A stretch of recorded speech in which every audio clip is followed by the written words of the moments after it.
3, 2, 1. Thunderbirds are go. Without a doubt, Thunderbirds changed our lives.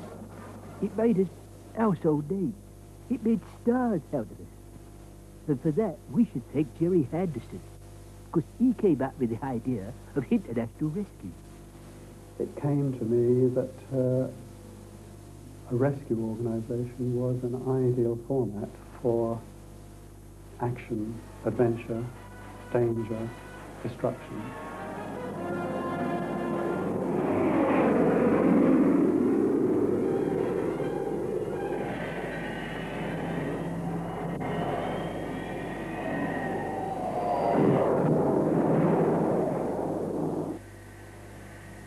Phew. That was close. Well, David Holliday, who played Virgil, rang me up and said they were looking for another actor. So I went along, and Sylvia Anderson said, "Don't say a word.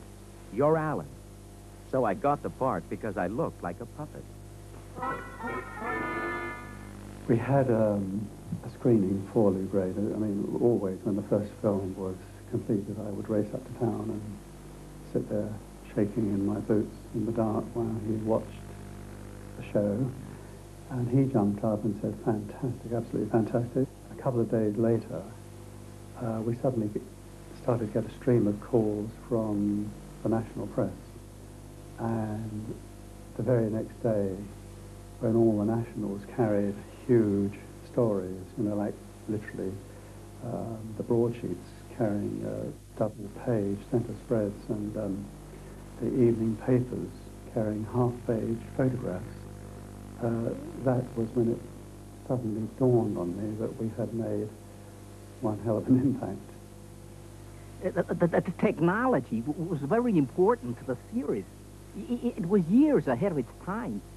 It was even rumored that the U.S. Air Force used to watch the program for ideas. I think all these machines were things that appealed to me, excited me. I would drive into work and I would see people making a road. And maybe there were 4 or 5 machines involved in making the road. And I just simply went through the mental process of thinking, the thought process of thinking, what if there was one huge machine where you could literally pour all the raw materials in one end and drive the thing forward very slowly, excavate, lay the foundations, put the top surface on, and then paint the marks and bash the cat's eyes in. Wouldn't that be marvellous? And I've always believed that pretty well anything that man wants to do, man can do, given time. I suppose my contribution, if you like, to Thunderbirds was to sort of humanise it a bit. Jerry was great on the hardware, you know. He would think of these wonderful machines that did everything and etc.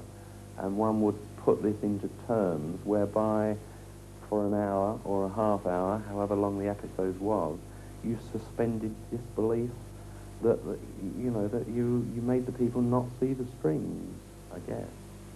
Well, here's to you, Lady Fidelity. Still can't thank you enough for all you did. Oh, it was nothing. And anyway, Parker must take most of the credit. A real treasure, that man of yours. Wish I could find someone like him. Knows his place, dresses well. Sort of fellow you could take anywhere. Ain't you got my grub ready yet, Lil? What's the matter with you? I've only got one pair of hands, ain't I? Wasting your time here, girl. If you got more, you'd make a few pop in a circus, wouldn't you? The character of Parker was based on a bloke called Arthur, who worked in a pub in Cookham. Arthur had been a butler in the royal household. Well, Jerry sent me down to the pub to pick up Arthur's mannerisms. Poor old Arthur. Never found out it was based on him. I mean, as a writer, I didn't think, oh, I'm writing for this wooden object with one expression, because I won't mention names, but I can think of actors who it equally applied. You wouldn't believe, Russell, what a cult Thunderbirds has become. Since 1981, the fan club has been holding annual conventions. I understand they even have a national committee that organizes these things. Okay, keep local groups. I thought maybe I should do another article for the next newsletter. I've already drafted out one, which also includes areas where I think we should have, we need local group coordinators. So I've got a whole wad of people. Especially up north. All these, they're known in their area. SIG is the official Jerry Anderson fan magazine. We originally had it as Super Marionation is Girl. It covers all of Jerry Anderson's film and television work and currently prints around 3,500 copies per issue. Thunderbirds in particular, I think, has got marvellous qualities to it. It is the only hour-long puppet series which allowed for greater characterisation. It also meant that special effects could be developed quite highly. But it's, you know, it's good versus evil, the good guys coming to rescue people in peril. And of course that's got universal appeal. It's illogical, but people can make a living impersonating us. The Mime Theatre Project toured the country doing a show about it.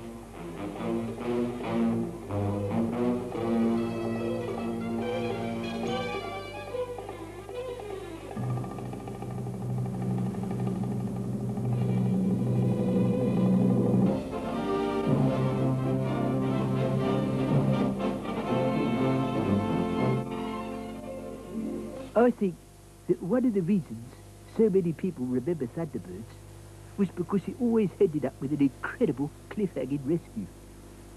That was very important to Jerry. Here was a story where a futuristic airliner had a bomb placed in its undercarriage. How were we going to get it down? We were going to get it down by having trucks racing along the runway, and the aircraft would touch down, one wing on each truck and the nose on the leading truck, and it would be brought to a standstill without the undercarriage being lowered. Fire flash from Thunderbird 2. Cut engines. That was my end sequence. That was my end visual sequence. Now it was a question of how to arrive at that ending, and I would then go back to the front and pitch the story so that we ended in that way. We made 32 programs and 2 feature films.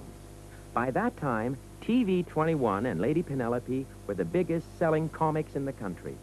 A whole toy merchandising industry had sprung up. But then it all stopped. And I went to see Lou Grade, and I was shocked when he said, I think we ought to make something entirely new.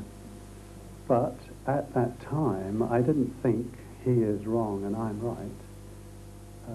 I just assumed that he knew best and accepted it.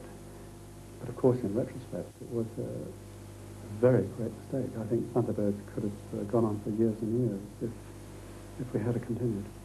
Well, boys, I guess you all did a swell job. I'm proud of you. Thanks, Dad. How did your vacation go? Well, Virgil, it's like this. I've come home to start work again because I figure it's the only way I'll ever get any rest. So if you don't mind, Scott, I'll have my desk back. Dad, for my money, you can have it. I need a vacation.